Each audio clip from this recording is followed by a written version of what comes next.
Hey guys, welcome in. It is Brad with College SportsCast. We are here to do week 3 of our game day pick'ems.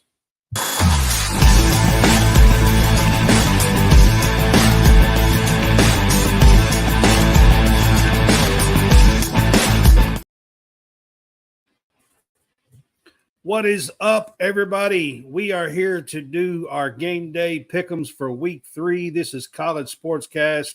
I've got the man in the dark. I've got John Hammonds on here with me. What's up, Hammonds? What's up, man? What's going on? Oh man, we got week 3 headed already. It seems like it just started, but we're headed to week 3 tomorrow. Actually, there's a couple of good games going on tonight as well. You have an update on those?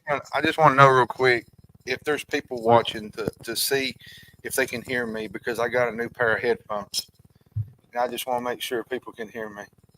So if you're in the comment box, just leave a comment and tell me you can hear me. So all right. With that said, we're going to start with if you are on Facebook, you can help support us by sending stars. Sending stars will help earn money for us to make more content, or you can also subscribe to our page now. It's only 99 cents a month. I call it the deal of the century, just kind of joking around, 99 cents a month, but it does get you your own subscribers page and help support us here at College SportsCast to keep making content for you guys. So we appreciate that. If you are on YouTube, we also appreciate you guys as well. And we are about to get our show started. I don't know if John's going to join us tonight or not. John Roberts, that is. he just texted and said he's getting set up. Okay. So John Roberts will join us tonight. So John will be here. John was not on with us last week. He was busy, but he did text me his picks. This is a total. I was a bad 5 of 7 last week. John was 6 and 6, and John Roberts was 6 and 5. He picked 11 of the 12 games. He must have missed one, whatever. But I have him at 12. John and Brad tied. Unbelievable. Yep. So for the season, we are both 12 and 11. That is for the for both weeks. That's for the season. That's our total picks there. So I'll start with that. And then I am going to start with one topic. We can kind of keep this short if you want to, but we do need to talk about this. The Pac-12 resurgence is happening and was dropped late Wednesday night. Actually, it was official yesterday morning early. So we have 4 Mountain West teams that are joining the Pac-12 and kind of making the Pac-12 relevant again, to be honest with you. So, John, your first thoughts on the Pac-12 actually sending out invites and accepting invites, and actually like 3 years later, congratulations, guys. Yeah, I mean, welcome to the party. I think it's a great thing, especially with, now that Boise State is in there. You got Colorado State, you got San Diego State now, which will be beneficial for basketball. Their football program is not on the greatest trajectory, but in terms of basketball, I think it'll benefit for them being in a Power 5 conference now. And then you added, I think was it Fresno State was the other one? Mm-hmm. Fresno State was the other one. There was 4 teams. Those are the 4. For me, it's just a remarkable bounce back move by the they were left for dead a year ago, literally left for dead. I just think it's remarkable. Like you said, they was left for dead. all the other conference teams scattered all over the country. Some went to the ACC, some went to the Big 12, a few went to the Big 10. So 10 of the 12 teams left. Oregon State and Washington State was not invited to the party. They were left basically with nothing. And you have to give a huge, huge props to Oregon State and Washington State. Not only for this, but they hired Teresa Gold. They got rid of the guy that messed them all up. They hired Teresa Gold. She has done a heck of a job fighting in court and won court battles to control the Pac-12. She has fought and maintained the Pac-12's bowl ties, their college football bowl ties, including the Rose Bowl. She has got a TV deal for them, for Oregon State and Washington State through the CW. And now she has basically resuscitated the Pac-12 by adding these 4 teams. Now, there's a heavy expense to this, John. It's going to cost about $111 million for these 4 teams out of the Mountain West. And two, the most notable addition to all this is Boise State. They're the most. They've been the most consistent, I think, football program outside of the power conferences, probably more than just a decade. It's probably 2 decades. They've had 16 double-digit victories since 2002. Right. It's been 20 years when they were members of the Western Athletics Conference. So I think it benefits everybody in this case, but I think it's more beneficial, I think, for Boise, because now they're going to have that football prestige with them to go along with the Power 5 name behind it, and I think that's a big deal. So I'm glad to see it. I've been rooting for the Pac-12 ever since all this happened, ever since UCLA and USC announced they were leaving. I wanted them to invite Boise State and San Diego State 2 years ago to avoid all this mess. They possibly could have stuck those 2 in after UCLA and USC left, and they didn't do that. And then chaos ensued over the next year and a half. I'll tell you what's going to hurt too, though, is, with the Mountain West, you leave behind Air Force, UNLV, you leave Nevada, Utah State, New Mexico. Well, they're not exactly done yet. They've invited 4. But I feel like you've kind of hurt them in that regard, though, because you've taken Boise State out of the mix. You've taken Fresno State, a decent football program, out of the mix. It's not going to be the same conference that it was with those 2 teams, I think, in that conference. No, it's not. I mean, I'm hearing UTEP and New Mexico might be the first 2 calls they make for the Mountain West. I'm not sure. Which I think would be a good thing, especially for basketball, because New Mexico has a pretty decent basketball program. New Mexico State. I'm sorry. Did I say New Mexico? State. New Mexico's already in it. But New Mexico State. New Mexico does have a good program. They had UTEP last year with Jamal Mashburn Jr. and so they've solidified themselves. Yes, they're already in the Mountain West, but UNLV is a team that's being talked about as another possible addition here for the new Pac-12. However, there's a little holdup in that one, and that's because Nevada, the state, is wanting to keep Nevada and UNLV together as a package deal. Well, Nevada, while good in basketball, is pretty bad in football. Like they're way down the bottom, like 125 or below. I'll be frank with you. This move was a football move, and I don't think that it was.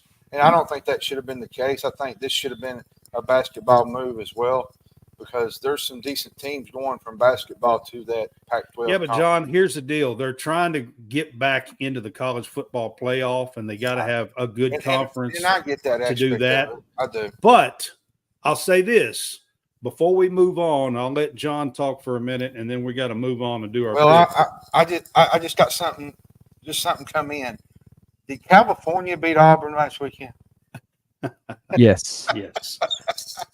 All right. Hey, Hang on. I had to do Hang that. on. We can't. Y'all are gonna wipe off the topic here. All right. So I think that the first 8 or 9 teams do need to be football teams. However, I'm a proponent that the Pac-12 could make a very strong basketball conference if you add UNLV and then go after Gonzaga, St. Mary's, and Grand Canyon. Now, those 3 schools. Grand Canyon for baseball. Exactly, John. Yeah. So I like that. Oregon State is a power. All right. Well, Grand Canyon is an up-and-coming team in women's basketball, got a good coach. They got Bryce Drew for the men's basketball. Oh, they've got a really great baseball program. Yes, they do. So I think that those 3, while not playing, they would not be members for football, but you could add, say, 9 teams for football, then add those 3 with UNLV. And then if you do go out and grab Memphis and Tulane, you've got one hell of a basketball conference as well as football there as well. So that's what I would do if I was them. I would focus football because Memphis and Tulane are building really good football programs right now as well.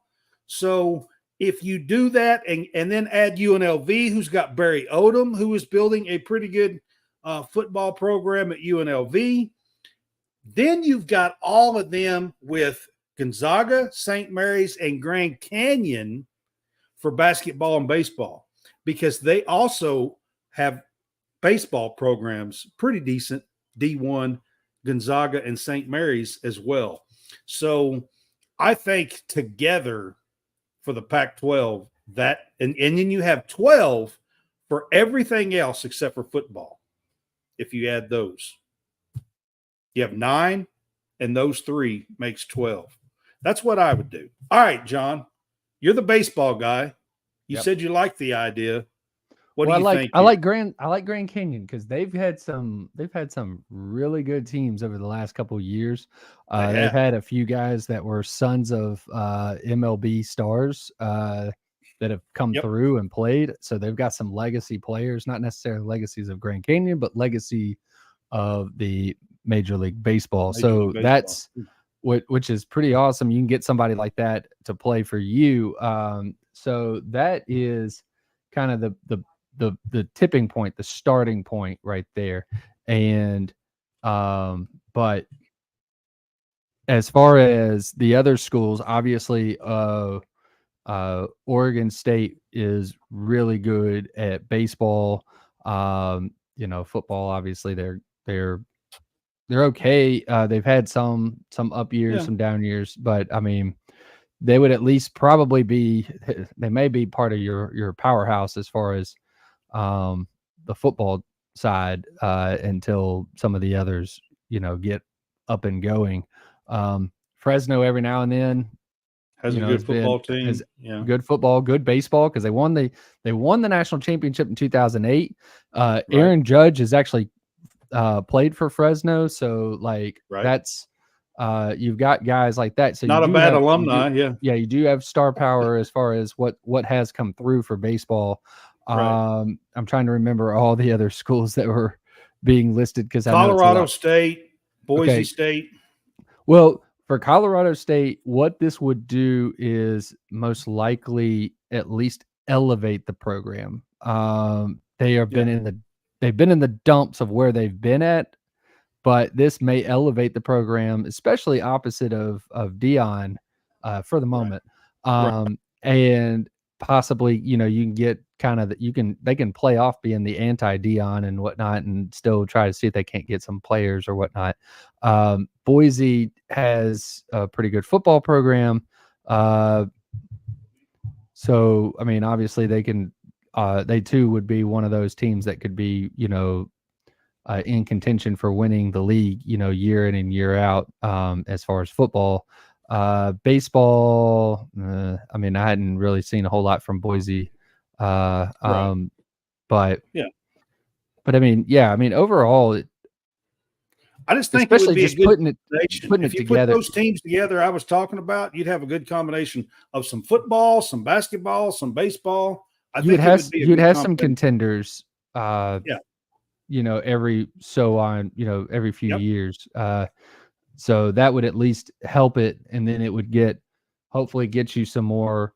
And you could Uh, always leave a few spots open. That way, if California, Stanford, if the ACC implodes, or Right. some teams want to come back, you can Be always funny. leave a couple It'd be of 2 or funny 3 if- spots open. if Florida State and Clemson became Pac-12. Yeah, that would kind of be funny. Because Yeah, you have just a little Cal bit. and Stanford on the ACC, and then you get Florida State, Cal, Yeah, or Florida yeah. State and Yeah. Clemson being Pac-12. That'd be funny. I would laugh. But it could happen, I guess. Theoretically, it could still happen. So I think it'd be funny. So I agree with you on that one. I think it'd be funny, but I don't really think it's going to happen because I don't think that they will have enough money. And Florida State and Clemson think that they should get the lion's share, and these other teams are not going to agree to that. So I don't see where they fit with them thinking they're going to get the lion's share. So I'm not going to get into that tonight, but because we got other things to do here. Oh yeah, but, definitely. I don't see where they fit outside of where they are. I just don't. Right. But that's just me because, like I said, they think they should get a lion's share of something, and no conference and no other team are going to vote you in and be okay with that. That's ridiculous. Right. Exactly. I mean, it's just ridiculous from the get-go. Absolutely. So, all right, we are going to get to our game day pick'ems. Our first game, and guys, I'm really liking this big noon kickoff. Yeah, I do It's too. actually it at least gets you something at 11 o'clock that you, or 12, depending on your Aren't you time guys zone. kind of liking the big noon kickoffs? I am. I am, but what's happening right now is that all the games are being played between 11 and the 2:30 kick times, and you don't get too many night games. Now, I like the night games, and I want some of these big I games thought to be last played week at night. with Tennessee, but- NC State, Colorado, Nebraska had some decent night games. Right, but I would like to have like a, I'd like to have a few of these games, be night games. I mean, especially like if you get LSU being good or something like that, they're always going to be playing afternoon games or morning. Yeah. Well, they're not going to have to play morning games unless they're All is I just playing thought a I'd team that's on Fox. But I kind of like this big noon kickoff thing. Actually, like it. No, I agree. Sets I think the it's stage awesome. for the day, for the entire weekend. Oh, yeah. I will agree with you. It is cool to have some high class night games as well. Yeah, But yeah. okay, so big noon kickoff is Alabama is a 16-point favorite on DraftKings at Wisconsin. So Roberts, you want to go first on this one? So you said it's a 16 minus 16. Yep, they are a 16-point favorite at Wisconsin. So watching them play the way they played against USF, there's a few things that I would love to think about here.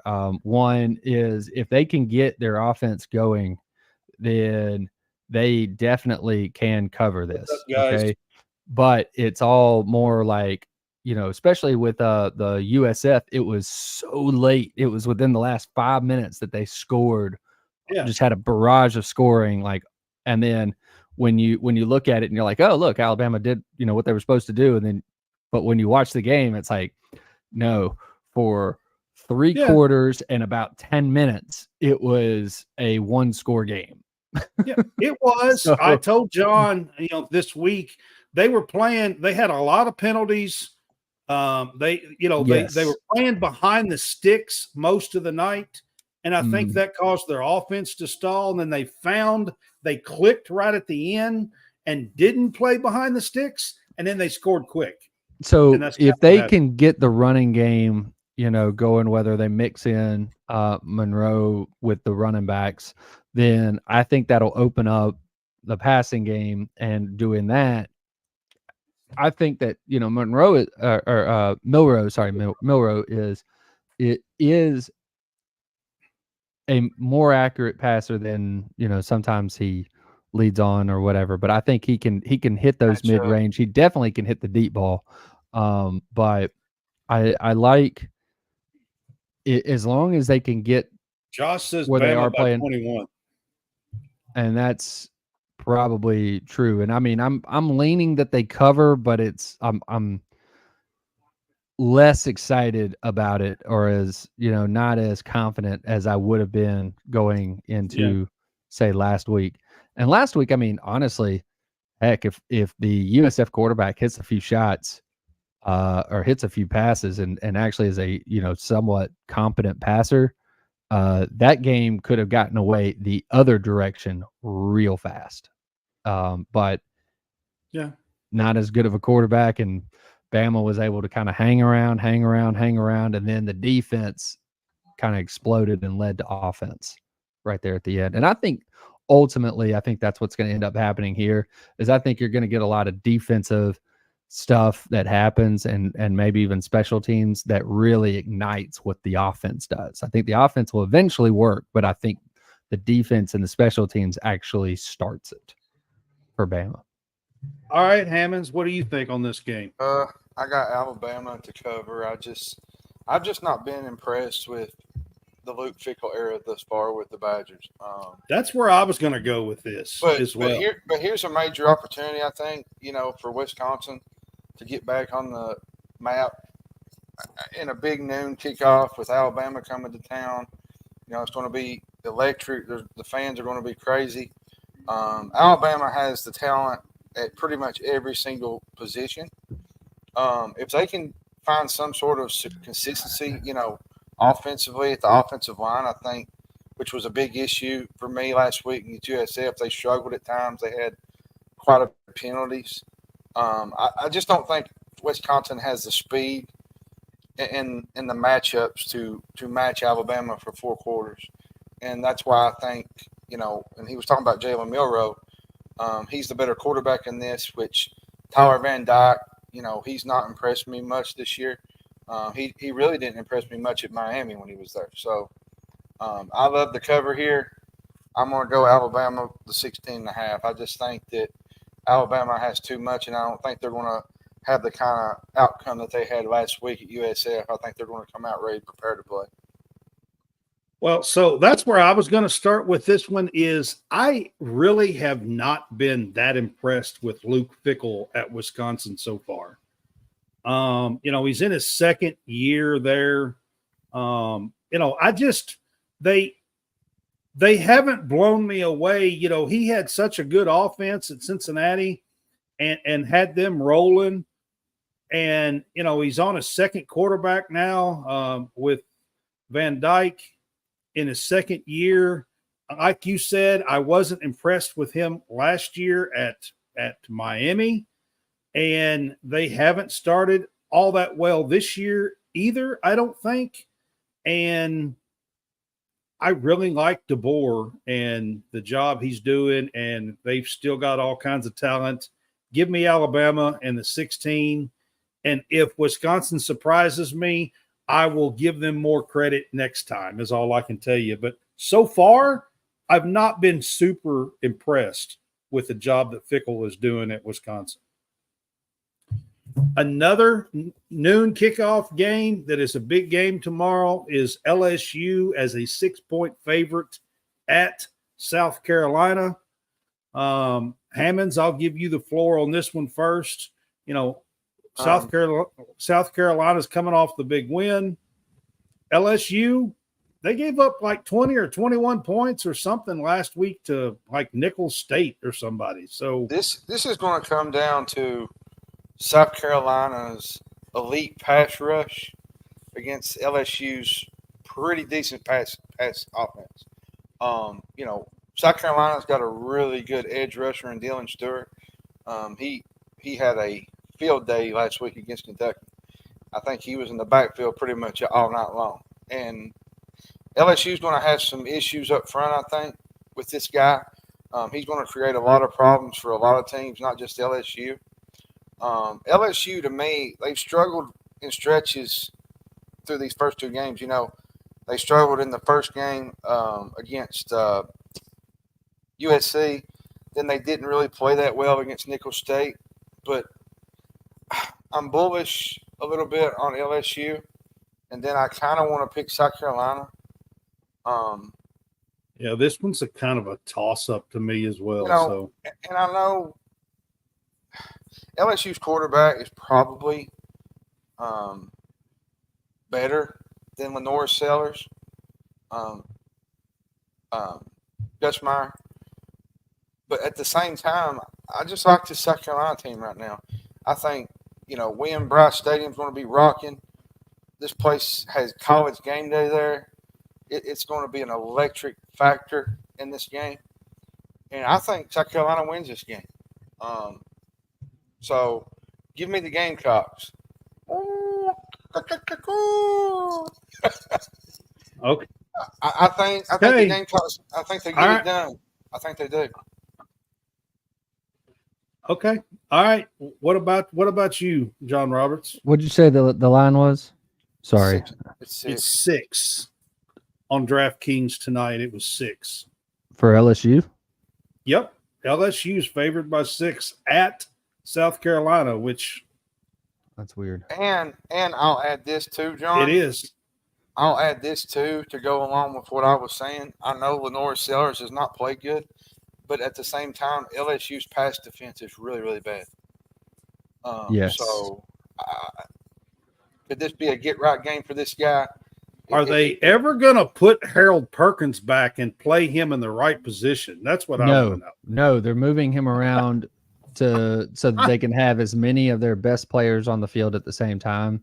So he could be. I don't understand it though. He could be playing star. He could be playing inside, outside.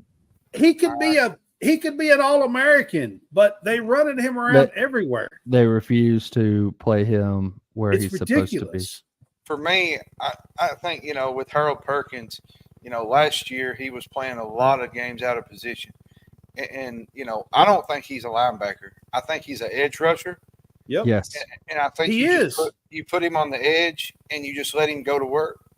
And I think the LSU. I think he'd be better than the freshman for South Carolina. And the freshman's been good, but if you put Harold Perkins there, I think he'd be better. Oh, no doubt about it.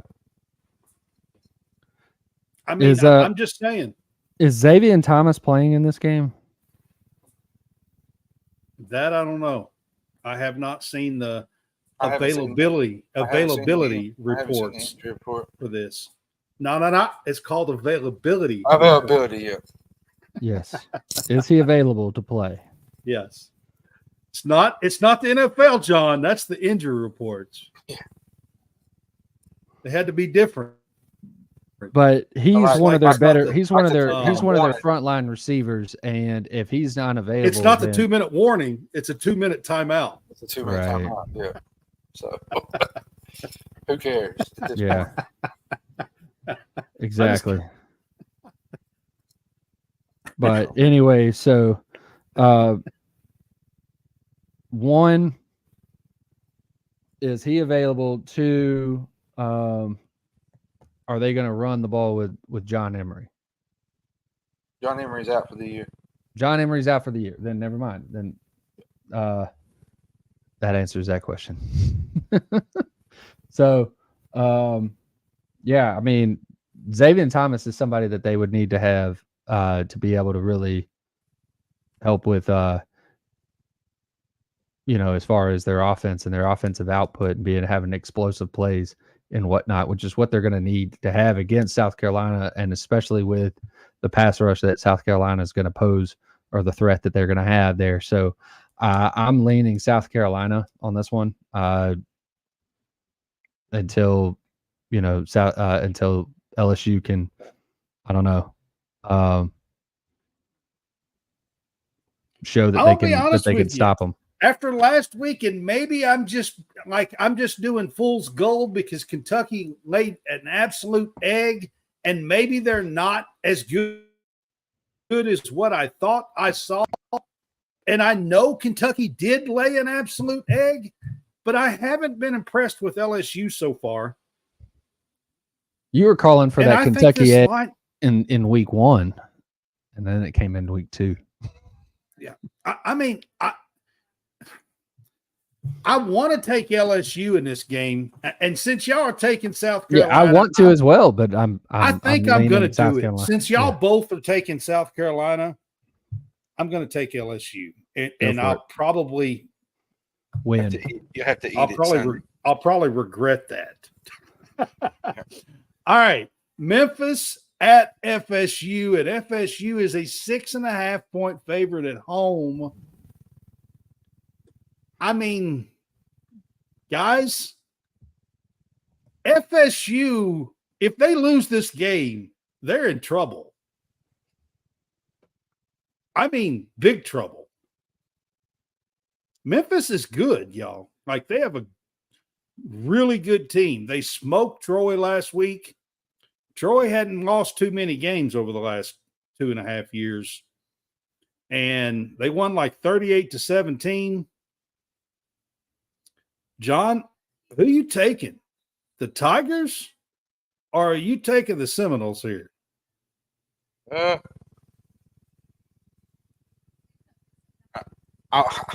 want to take FSU, but man, they just have not looked the part the last 2 games. They just, in which they ended up getting a bye week this past week to maybe fix some things. But I'm telling you, man, this Memphis team is no slouch, and 6.5 is not a lot of points. That's very rare for a FSU team to be. Usually you would see a FSU team favored by more than this, maybe 15, 16. Yeah, against a non-power 4. Yeah. But I'm going to take FSU to cover, but I don't like that because late touchdown probably, or late kick gets you the extra points. Well, this is a noon game too. Yeah. And it's right out of the gate, and where's their head going to be? Like from the last 2 weeks, is it going to be we're going to figure this out, or is it just going to be the same old FSU that we've seen the last 2 weeks?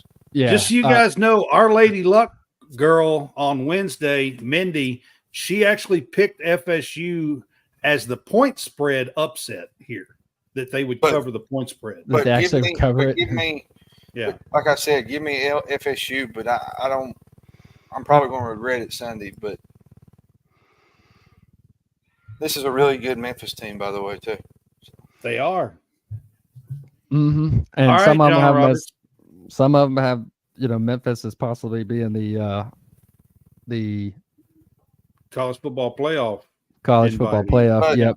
But the thing is, though, the dam's got to break eventually. Like, right. You cannot continue to play this bad and look this bad.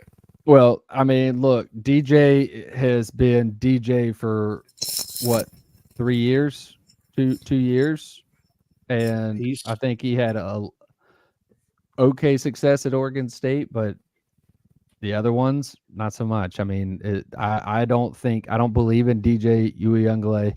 I don't believe in the FSU offensive line or their defensive line, and they're getting pushed around way too much up front.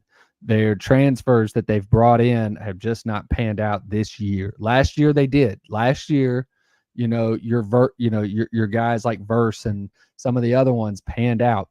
I'm going to go Memphis on this one. So just because I just think that was it. I mean, I was calling the shot with BC, Roberts, but I think Memphis is the one. I'll be honest with you. I'm actually leaning towards Memphis in this one as well, and give me the 6.5 points. I agree with you. The biggest worry with this FSU team is the line play on both sides of the ball. That has been Memphis, the biggest the biggest And issue. Memphis is a good team, and I think they could go in there and control this thing And again. Memphis, and if they do, the and 6.5 is not going to hold them. And Right. if Memphis, Yes, Memphis can score, and if FSU starts to struggle offensively and can't score, That crowd is going to turn on them Real very quick. fast. very It's going to fast. wind up being a Miami Hurricane crowd. Brad, did you have to go there, my man? Yes. Oh, me. Brad, I'm move sorry. I did that on purpose. on. Oh, goodness gracious, Brad. All right. Boston College at Oh. Missouri. I think this game is kind of intriguing tomorrow. Missouri is a 16.5 point favorite on DraftKings here. This Boston College team is the team that just manhandled Florida State a couple of weeks ago. Got a win last week as well. 16.5 sounds strong to me, Hammonds. What do you think? I think it is, but then again, this Missouri team's really good. I mean, they got Connor Cook. They have the wide receiver, Luther Burden. They got a lot of weapons. They got a lot of weapons offensively. Who would have thought going back to preseason that this would be a game between two ranked teams a few weeks ago? Yeah. Bill O'Brien's done a surprising job with this Boston College team. Right. Right out of the bat. I mean, at the very beginning, he's done a good job. Yep. With his team. Thomas Castellanos is a really good quarterback, but he's still developing.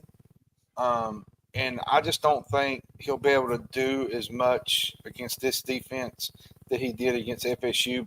Missouri is a little bit better team than FSU is. Boston College. I think so too, but they beat FSU. I just think, can they hold it within 2 scores? I think they might be able to. I don't know. I think Boston College, what they're going to do is they're going to try to shorten the game on this game, and they're going to try to hold the ball. But they're just not going to be able to win this game. I like Missouri to cover here at home. But I'm very like I said though, I'm very impressed with what Bill O'Brien has done at Boston College. He's really done a really great job right out of the gate. Yeah, and I really think that Boston College can make it a game for 3, 4, even 3.5 quarters to make it close. But I think that you could get a late score or two with Missouri, and especially if Missouri jumps out quick. If they jump out and score quick, a couple scores early, Boston College is going to have to play catch up, and then that means they are going to have to throw it more, run less. And I don't think he's the. And I don't think they can do that. So they're going to have to keep Missouri off the board early, or they're going to have to make it a track meet. 2 things that I don't think Boston College could do as easily as Missouri could. I think Missouri could make it a track meet and just go, but I don't think Boston College has the horses to do I it. just don't think the whole way they're built for that kind of game. Right, and I think that Boston College, I like them a lot, and I think they have impressed me, and along with probably the rest of the country, with what they did. Even though, they basically just proved that FSU is, really not that good. That the first game, the Georgia Tech game, was not a fluke. This was actually this is who they are. But, with that being said, I think Missouri is going to be too much for them. And I think Missouri wins by, between 17 and 21. See, I'm leaning. I think they can keep it within 16.5. I just do. I mean, they've got to muck the game up. They got to muck the game up, and which I think that's going to be their plan. If they keep, that's what they're going to try. Obviously, that is the plan. But doesn't necessarily mean that they can accomplish it for 4 quarters. I'm going to take the points and take Boston College in this one. I really am. I don't normally take this many underdogs, but some of these point lines are just crazy. And this next one is another one. Oregon, who has not covered yet this year, is going to Corvallis, which is a tough place to play. All right. And I don't know if they still call this the Civil War or not, but this is the Civil War. It always was. This is weird that this is played this early in the season. Yeah, it's normally the last game of the year, but now it's the third week here. And with the Pac-12 stuff going on, I wanted to put these in here. And it's a big game, I think. 16.5 for Oregon at Oregon State after the last 2 weeks seems insane to me. Like, it just seems that's an insane line, if you ask me. I'm probably gonna take Oregon State to cover. Until Oregon looks like Oregon, which eventually they're going to look like Oregon. I mean, you can't keep doing the same thing like they've been doing the last couple of weeks, and they're going to get out and they're going to do some things. But they just haven't looked like the Oregon team that we thought they was going to look like. You know, their biggest issue has been they've had a very suspect offensive line. Boise State, they gashed them last week on the run, and they're going up against Oregon they do State have team. one of the best backs in the country. Well, they do. And Oregon State is 5th nationally in rushing yards per game. This could be a vulnerable matchup for the Ducks. And I think they're vulnerable. And Corvallis won't be an easy place to play this week. There's going to be a lot of hard feelings about Oregon and Oregon State, the Pac-12 divorce. There's a lot of rivalry, bad blood in this game. And I think Oregon State will keep this close. And I think they cover the spread. I don't think Oregon can cover the spread. I don't. I mean, I don't either. I'm just going to go ahead and say it, John, before you go. I'm taking the Beavers and the 16.5 points. After the last 2 weeks, I don't even know how you could make that spread. That's an absolute insane. The biggest problem for me with Oregon, and I've watched a couple of their games already, is their line play is not real good. They're just not great up front. And that's a problem going forward if you're wanting to get to the college football playoff, because you're going to go up against Ohio State probably in a couple of weeks, and you better be ready to lock them up. So, well, they got to sneak out this game first, because I just don't see a lopsided win here for Oregon. I'm giving them the points, Oregon State, but I don't expect Oregon State to win. But this won't be no easy Oregon 48-point, just blowout. I don't think it's going to be a blowout by no stretch, because it's a rivalry game. There's always bad blood in this game, and I think Corvallis is one of the toughest places to play. I think it's one of the most underrated places to play in college football, if you really want to know the truth about it. So Oregon State is going to have their team ready to play tomorrow. Man, I wish this was going to be a night game. Roberts, I wish it was late. I wish it was late in the year. I wish this was at night instead of it being 2:30 in the afternoon or 12:30 their time. Yeah. I mean, third week of the year. This is So I really wish this was, because if this were a night game, Pac-12 after dark. Oh yes, this would be one of those insanely stupid games. Yeah, and I just think because of the fact that Oregon State will make it swirly as all get out, because of again the crowd. I think that stadium in Corvallis. I wouldn't be shocked if Oregon dropped this game either. So.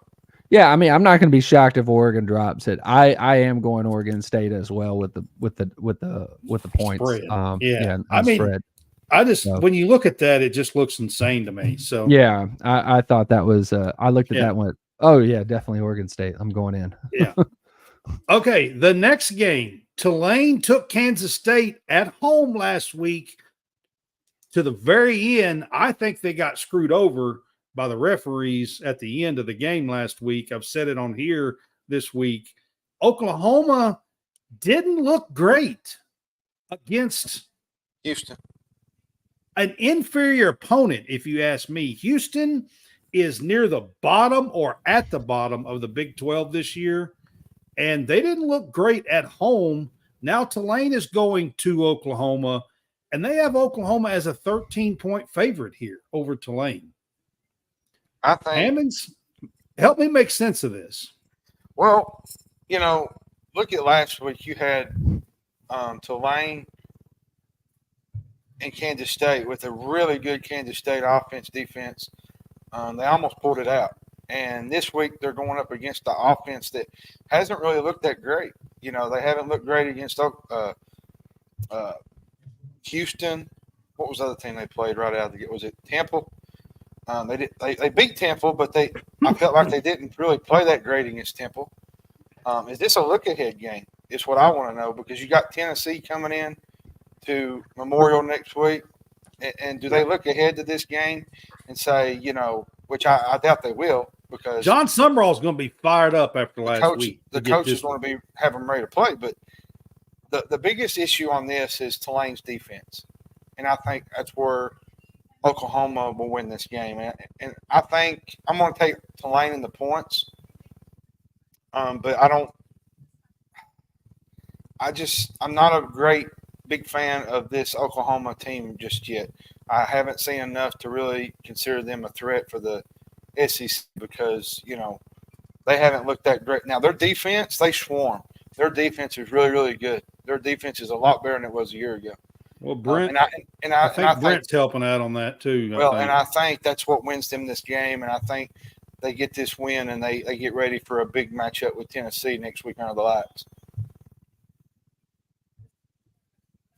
Yeah, I'm going Robert. I'm going Oklahoma on this one, and it again. Most of these games, man, I'm not crazy about my pick just because they're setting the line just far out to make me not want to go. Yeah, with the favorite on this, but I am going to go this one. I think that this is one that they actually ultimately get right, and I think Oklahoma does win by 2 touchdowns. I do think they sweat it out, though, in the second half. I think I'm going to tell you guys. So last week, I wanted to pick Tulane and the points against Kansas State all week long.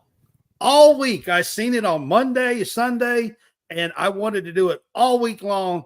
And when I got on the show the other night, last Friday, I couldn't do it. I didn't take it. I wanted to take the Tulane and the points, and I should have.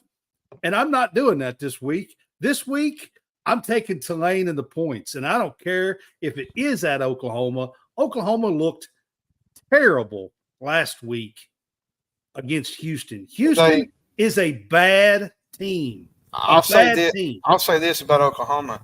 They better figure it out fast, because Tennessee's coming rolling in town. Houston is a bad team. I don't know that Tulane's going to win this, but if you're going to give me 13 points, I'm taking the points. Go Green Wave.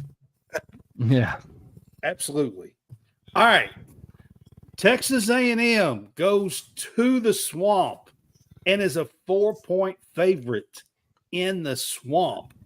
When's the last time in a big game against an SEC opponent have you seen them be a 4-point favorite in the Swamp? I'm gonna go with this, Brad. Whoever the losing coach is Sunday is going to have a lot of answers to figure out. No. Only one. If one is a loser, because one is a first-year guy. Well, and I get that, but I feel like to some, it's still a must-win game for both teams. Lucy, you got some splaining to do. And I say this because I don't think with both of their schedules, I don't think 1 and 2 is going to be able to overcome it. Oh no! I mean, look, Florida's back half is absolutely brutal. So they have to win all their games or get some steals early on. And losing that Miami game put them behind the 8 ball indefinitely. I think I'm going to go with A&M here on the road. To me, Texas A&M, I still think they have the best unit on the front four on the D line, and the Gators have probably the more experienced quarterback. But Really? Is but who's Lagway's starting? probably going to start more than I think Have they announced? Yeah, Have they announced it? Graham Mertz is the starter tomorrow. They announced it Oh, earlier did they today. announce it? Oh, Yeah, but then I'm what definitely. I happens- know where I'm going now. what happens if he struggles? Is the swamp going to be calling for DJ Lagway? Yes. Of course, yeah. Yes. I mean, that's what's going to happen. Yes. But I don't know that a true freshman can take over the game. I mean, maybe he can. I don't know, but we'll see. Against A&M, I will say this though. I like A&M in this game, but I don't think it's going to be a blowout. I think that number is about right. Both of these offenses are not that great. I think you're going to see, John, a 16-13 type game, 20-17. Neither one of these offenses are that explosive. From what I've seen starting out, they've not been real that great. So does home field advantage come into play in this game? Who knows? So you're saying that Florida is going to keep it inside the number? I think they are. I think but I do think A&M covers this game though. I just wait. You said you think A&M covers or Florida keeps it inside? Oh, Florida keeps it inside. My bad. Okay, sorry. Okay. I was like, which way are you All going? I think A&M covers. With Graham Mertz starting, unless somehow they pull Graham Mertz or Mertz Early. gets hurt again in the game, and Lagway is able to be on fire. And you got to consider last week he was playing Sanford. And yes, and I'm not I saying get that Lagway is like the end all be all. But he looked the best out of two of those. Like in my opinion, his arm was good. He can run the ball a little bit, which Mertz can too. But Lagway's got a little bit more speed on him, and I think he could make a difference in tomorrow's game. And I mean, and that's what I was trying to explain with the Mertz. When I was on the show back on for the week one, that Mertz had to be the guy to take over the game with Florida, and he never did, and he never was. That great. And that's what he had to do in order for Florida to beat Miami. And, obviously, I mean, it was Miami's quarterback that just, did everything that, everybody was expecting him to do. So, Jonathan, that's why I said, Lucy, you got some splaining to do. yeah, but I don't think, he's going to be run out, but he's not going to lose it until the end of the year. So it's like, they're going to let him coach through the year. I am not a big proponent here of Billy Napier at Florida. They've already got the money. They've already got the money ready. Give me Texas A&M here in this game. I will lay the 4 points. I've been doing underdog. Here, I'm taking the favorite. Give me Texas A&M. Road favorite at that. Exactly. All right. The next game, the Apple Cup. This is another game that is a rivalry game that is normally played at the end of the year. It's in week 3 now because of all the conference realignment and changes. You have Washington State at Washington. Washington is a 5.5-point favorite here. Both Oregon State and Washington State are undefeated 2 games into the season, I know, but they, are taking care of business. Washington has won, but they haven't looked nearly as explosive as they were under Kalen DeBoer. Of course not, and Penix.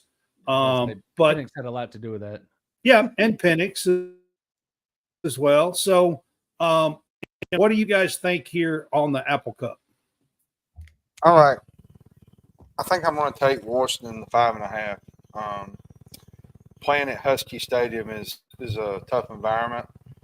And I mean, Washington State has played some decent teams, but I feel like they haven't really impressed me that much right out of the gate. And Washington hasn't really looked that great either. But it's a rivalry game. You know, old Guys, Pac-12. you're going to take Washington State in the 5.5. So, All right. Give me Washington in the 5.5. I think Will Rogers has a breakout game this game. Okay. John Roberts. Yeah, I too like Washington in this one, and I think the home field is what puts it over the top. I just think that Will Rogers has experience in this kind of environment. I think he'll be just fine playing in this game, and I like Washington on this one. Yeah, Will Rogers is a really good quarterback. If you put him in the right system and play him the right way, he is going to be a good quarterback and be successful. And so far, from what I have seen out there at Washington, they seem to be doing that. And I really like him as a quarterback in the right system. Listen, man.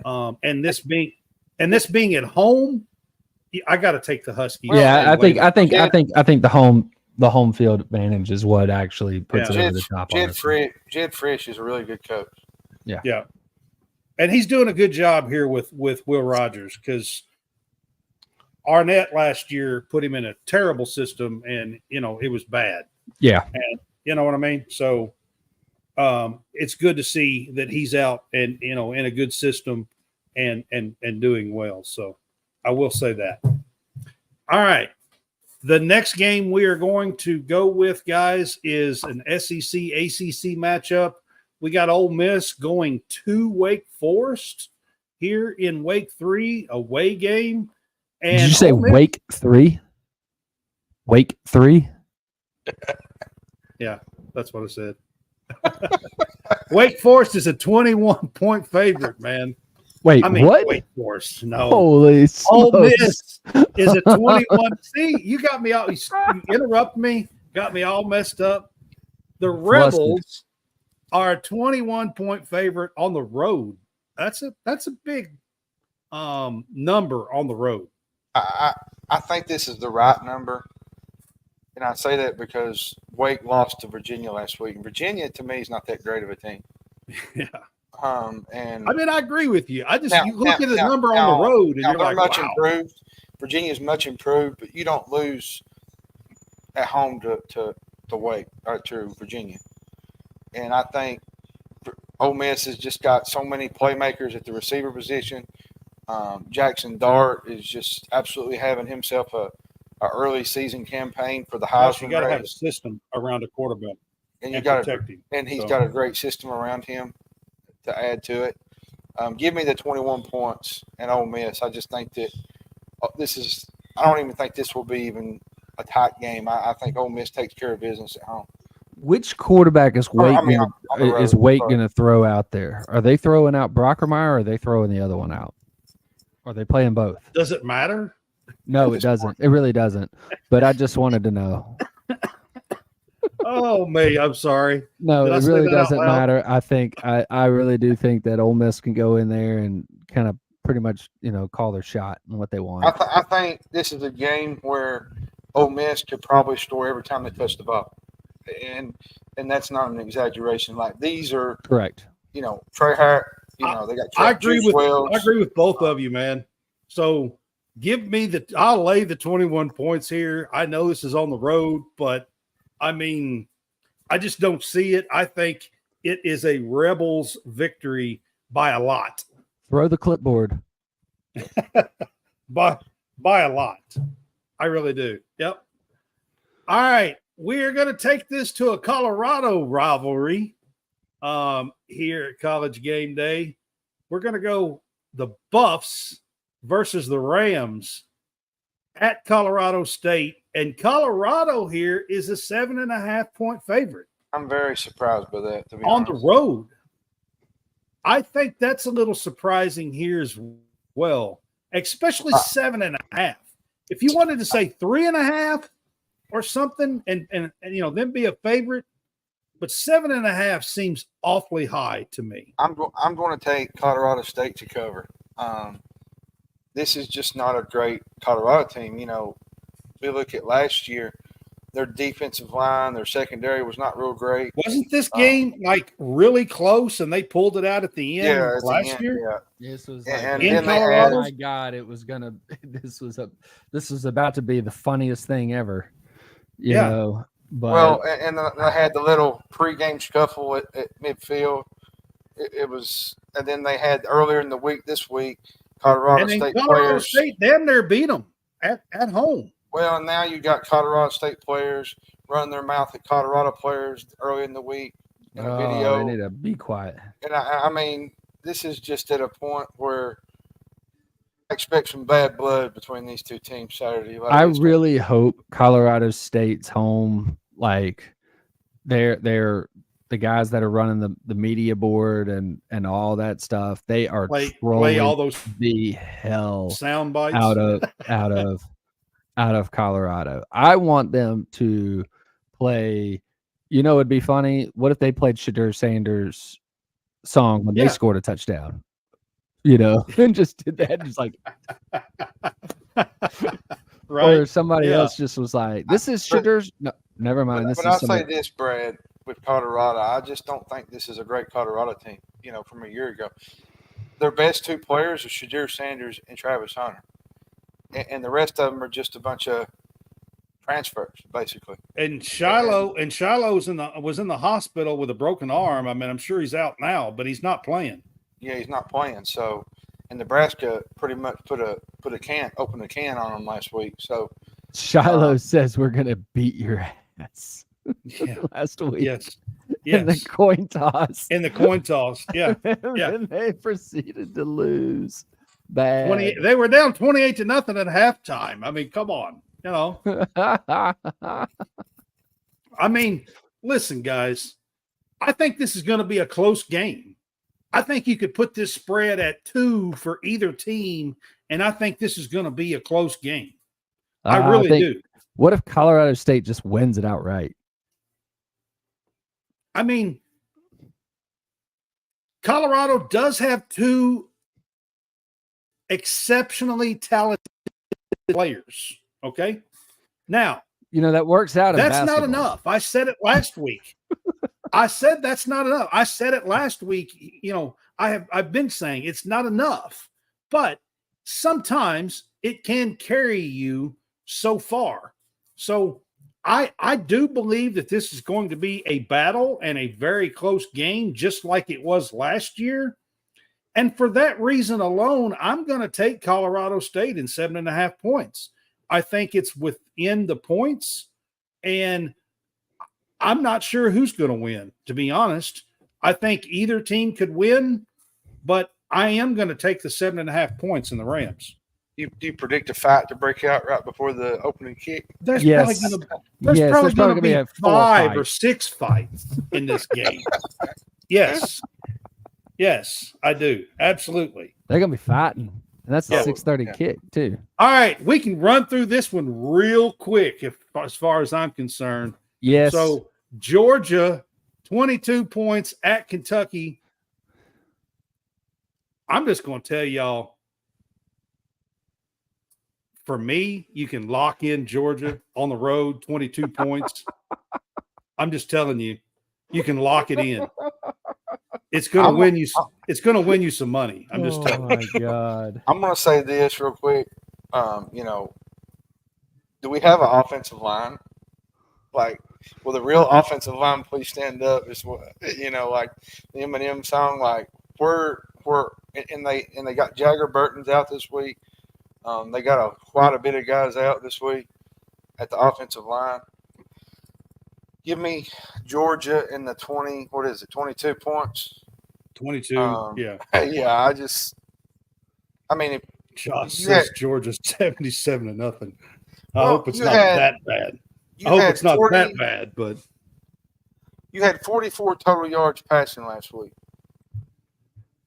Wonder what's going to happen when you place a Bulldogs team that has the defense that they got. And the Bulldogs have won 14 Who has straight. not given up a touchdown all year so far, by the way? All year, yeah. And they played Clemson. They scored 66 points against App State last week. Well, and I'll say this: Kentucky to me Just is saying. soft. They're soft up front. They're struggling to get the ball in the hands of their playmakers. There's no push. They're not giving the quarterback any time at the line of scrimmage. I'll say this much: Mark Stoops, if you're out there listening, have your team play with some fire. I'm not expecting them to win this game, but at least come out and compete and actually play instead of sitting around and just folding your arms up like you ain't never seen a game in your life. Like, there has to be some fire. You want to play in these type of games, and it just feels like that they've checked out. And at this point, getting to a bowl is going to be an uphill climb. And a lot of UK fans, you can ask Brad. A lot of them checked out. They've checked out on the season. 100%. Well, I mean, after last week, when the team and the players check out, the coaches and the team and the players check out, it's time to check out. To be honest, it's time to check out. Yeah, so it's time to check out. When the players check out, yeah. Give me Georgia in the 22 points. I don't see anywhere near Kentucky staying within this point spread. John, you'll get a kick out of this. Before you go on this one, the old ball coach spoke about the ball game today. Steve Spurrier spoke about the South Carolina-Kentucky game today. And he basically said that Kentucky's game plan last week was trash and that they played uninspired with no effort. And he's exactly right. Spurrier is right 100% on this. I just thought I'd throw that out there. And until that's fixed, it's going to be bad, and you're not going to get it right against the number one team in the country. The number one team in the country who has won 40 in a row against teams in regular season. And they've won 14 straight in this series, which tomorrow will be 15. So, and you know you might be able to count. You might be able to count tomorrow's game twice. I don't know. And you know who else? You know who the last coach was to beat Georgia?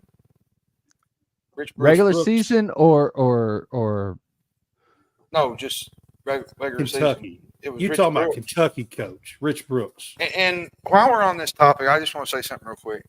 Imagine a Rich Coach Brooks team with the talent that they got right now. Be a different outcome. Last week would have been a different outcome. No fire, no preparation, terrible game plan, terrible play calling. I mean, it's just it's awful is what it is. Now, we got an Auburn guy here that had a bad game last week too. So, John, you go on this on Kentucky, Georgia.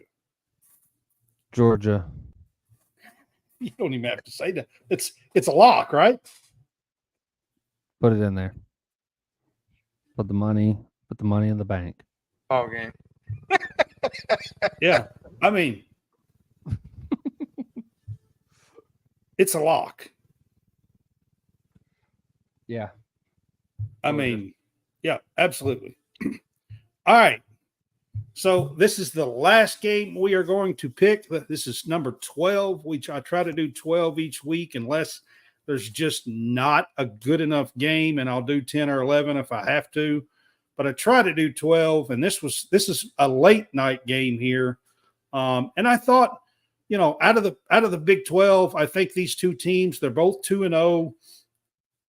These two teams could possibly be a player in the Big 12 conference, possibly, especially with the team that comes out of this, the winner. TCU is favored by 2 at home here in this game, but UCF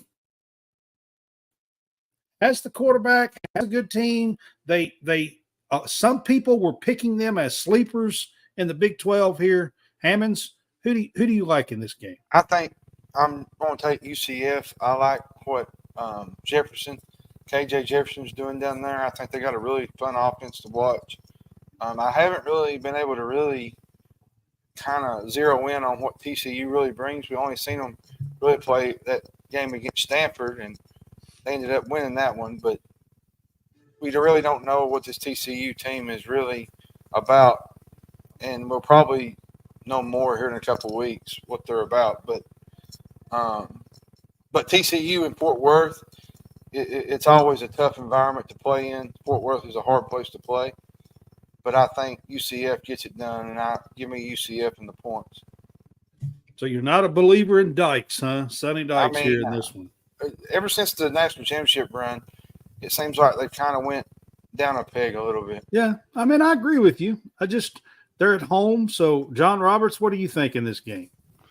I'm going to go with TCU, and the reason why is because Coach Gus Malzahn tends to have a game where he just craps the bed, whatever it is. He gets too cute out there. He should be doing one thing, and he decides he's just going to do something else.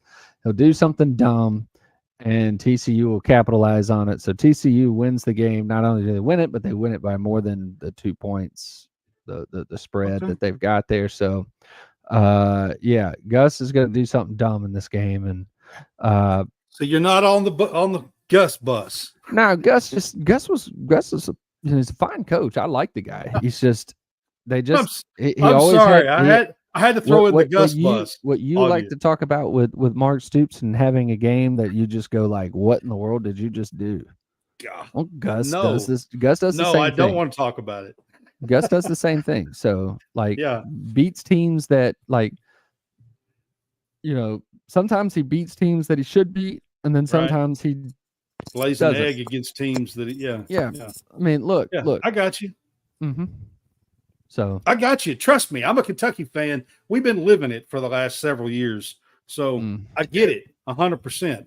Yep. I will say this. Go ahead. Oh, I was just going to say Notre Dame and Purdue would be a good game to kind of go over because. Yeah, that one's going to be interesting. 7.5 Notre Dame, I think. Well, I'm going to take UCF in this last game here, I think, and take over TCU.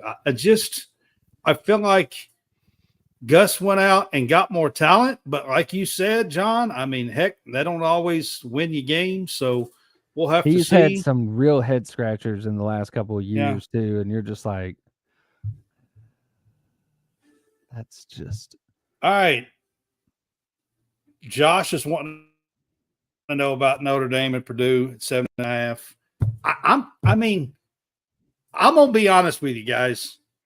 If Notre Dame can't cover Purdue at 7.5, Purdue's not a good team. Well, they couldn't cover, I get Illinois. it, but I'm telling you, that is a game that Marcus Freeman should get his damn players ready to play and kick the shit out of the Boilermakers. I'm sorry. If they can't, then Marcus Freeman needs to hit the door. Does anybody remember when Auburn played Purdue in a bowl game? Yeah, no. Purdue can't either. No. By the way, I just want to kind of beat the piss out of them. I wanted to kind of update you all. UNLV is a minute away from upsetting Kansas on the road. I was gonna say there's at least a one. Kansas has got the ball. I told you on Tuesday night that I thought UNLV was going to make that a game and have a chance. Barry Odom's doing a hell of a job at UNLV, and the Pac-12 would be insane not to invite him. With the basketball they can have too, they would be insane not to invite him. Even if you have to invite Nevada to go with them. Whatever you say. Nevada, whatever you say. Nevada. Yeah, whatever it is you say. Velveeta cheese. All right, so to wrap up our game pick show here on Tuesday nights now, we have a lady named Mindy with the OG Cappers on, and I wanted to pass along her picks on Tuesday night in case you missed it. She is going to be on with us on Tuesday nights at 9 o'clock Central Time. She comes in towards the end of the show, and she does about a 10 or 15-minute segment with us. Brad week, calls her the Lady Luck.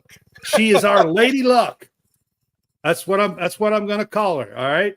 This week, her 3 picks. She locked in Georgia, Iowa, and Troy. She's taking the over, and Indiana as a 3-point favorite over UCLA. That was her 3 picks. She uses analytics. She does not know all the players. She uses analytics, and she does this for a profession.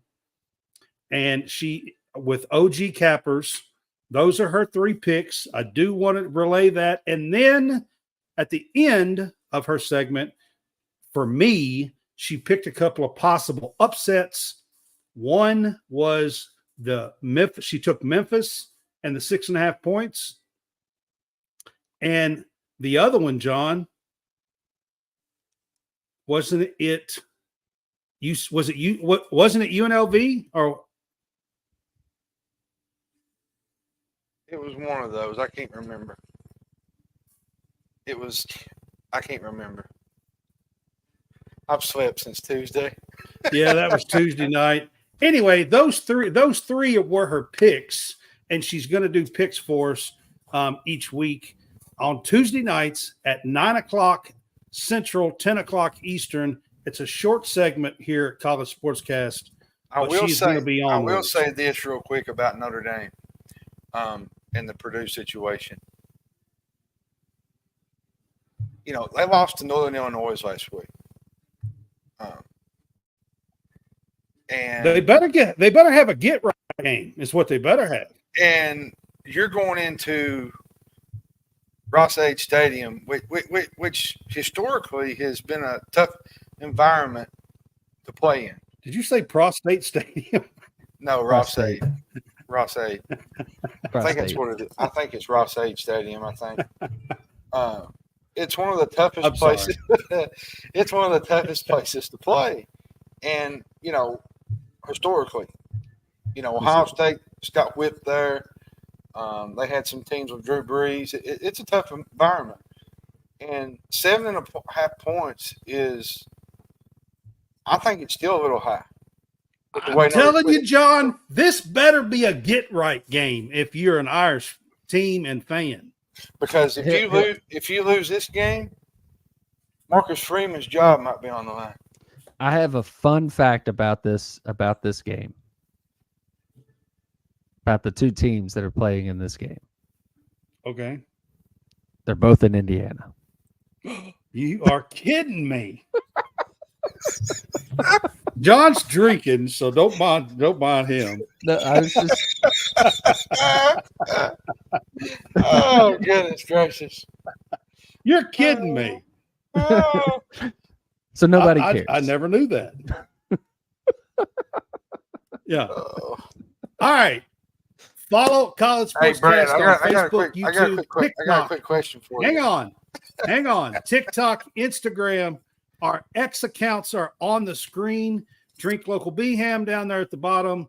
JH Spores, Hammonds, and I am Brad CS Cast. The real JH Spores, by the way. Follow us.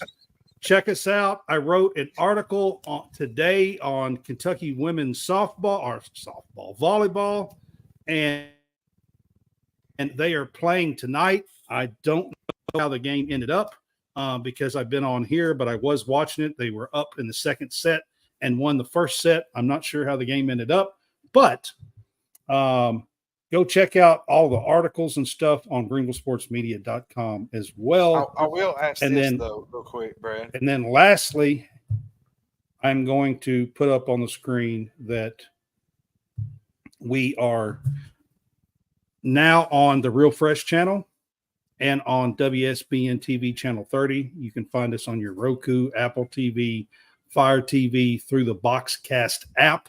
Just look for World Sports Broadcasting Network.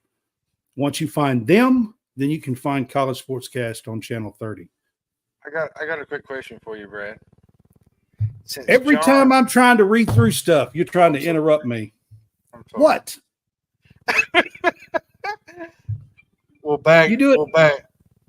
You do it every week. All right. Will Baghdad, the Real Fresh channel. will Check out Baghdad have a, oh, go ahead. Check out Howie Fresh. We are going to wrap this up, guys. This is going to be it. We will see you guys. I will see you guys tomorrow Hey, night. did you do a home field read? No, I just wanted to say, You didn't do a home do you field think read. Baghdad will make a difference in the Indiana game? You know what I'm talking about.